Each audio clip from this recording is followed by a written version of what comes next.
Hello, and welcome to Module 4. In this module, we're going to be looking at periodic functions. Now, here's the thing. Periodic functions are just the graphs of the trigonometric functions we learned about in the previous week. So sometimes you get wrapped up so much in the amplitude and all the adjustments and things that we lose sight of why periodic functions are important. And that's because of mathematical modeling.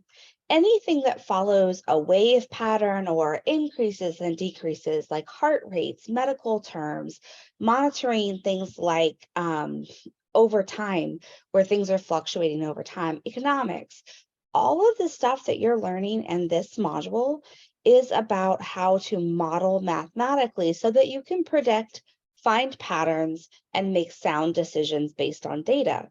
So when you're working with your students, it's really important to not get too wrapped up in the actual tiny pieces of this and to openly discuss that now we've created a graph that could potentially simulate the shifting of, the inflation rate over time in the 1900s, or it could be the demand for something as it fluctuates through seasons, or it could be a sound wave, or it could be any other idea. So the key is really that we're modeling and we're really looking at the skill of how can I take an equation and generate a visual? Then how can I look at that visual and interpret it? So that's the actual skill that we're teaching students.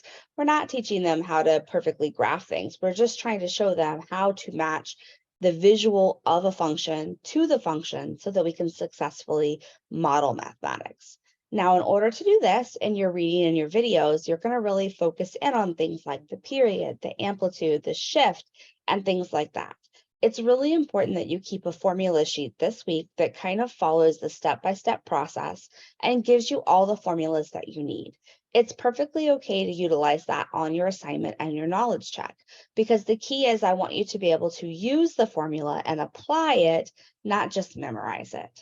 You'll also be using the Desmos graphing calculator in this unit. Now, this graphing calculator is very powerful, but it's not always going to give you the right window, which is why going back to those formulas is incredibly important. Computer generated images of these types of functions is not perfect, and it will not always find the key points that we need to know. In your discussion this week, we're going to talk about relearning. Relearning is a very popular topic, and it's somewhat controversial in today's world. And the key is really that do we let a student that struggles and fails a topic just say, well, you failed it, or do we give them a relearning opportunity? And if we give them a relearning opportunity, how do we score it? How does it affect their grade? So all of these are really active discussions that are happening in the educational world right now. So in your discussion, really dig deep into this and consider how are you utilizing your opinions and your thoughts, and how are you working to make those known to your district, to your school, and those types of things.